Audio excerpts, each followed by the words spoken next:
অন্যদিকে চাকরি বাতিলের খবরের মাঝে সুখবর, উত্তর 24 পরগনার পর এবার মালদা। প্রাথমিকের শিক্ষক নিয়োগের নির্দেশ। 2009 প্রাথমিক নিয়োগ দুর্নীতি মামলা, মালদার 250 জনকে নিয়োগের নির্দেশ। চাকরি বাতিলের মাঝেই সুখবর। গতকাল আমরা দেখেছিলাম উত্তর 24 পরগনার খবর, জানিয়েছিলাম আপনাদের।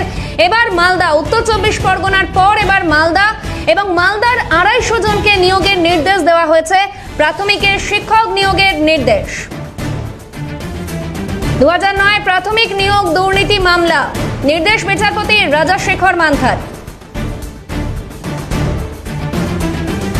সঙ্গে রয়েছেন আমাদের প্রতিনিধি অভিরূপা হাজরা। অভিরূপা, গতকাল আমরা দেখেছিলাম উত্তর 24 পরগনার জন্য সুখবর ছিল, আজ মালদার জন্য সুখবর। ঠিক কি কি তথ্য রয়েছে অভিরূপা? দেখো, 2009 প্রাথমিক নিয়োগ দুর্নীতি মামলায় প্যানেল লিস্টকে চ্যালেঞ্জ করে কলকাতা হাইকোর্টে মামলা করেছিলেন 4টি জেলার কয়েকজন চাকরি প্রার্থী। তার মধ্যে হাওড়ার এর আগেই চাকরি দিয়েছেন চাকরি প্রার্থীদের, এবং আজকে গতকাল উত্তর 24 পরগনা প্রায় 800 কাছাকাছি চাকরি দেওয়ার নির্দেশ দিয়েছেন বিচারপতি। আজকে মালদার 250 জনের চাকরি দেওয়ার নির্দেশ দিলেন বিচারপতি রাজাশেখর মান্থা। বিচারপতি রাজাশেখর মান্থা বলেছেন, অ্যাপ্লাই করার 2 মাসের মধ্যে এই চাকরির প্রক্রিয়া শেষ করতে হবে, চাকরি দেওয়ার প্রক্রিয়া, নিয়োগের প্রক্রিয়া শেষ করতে হবে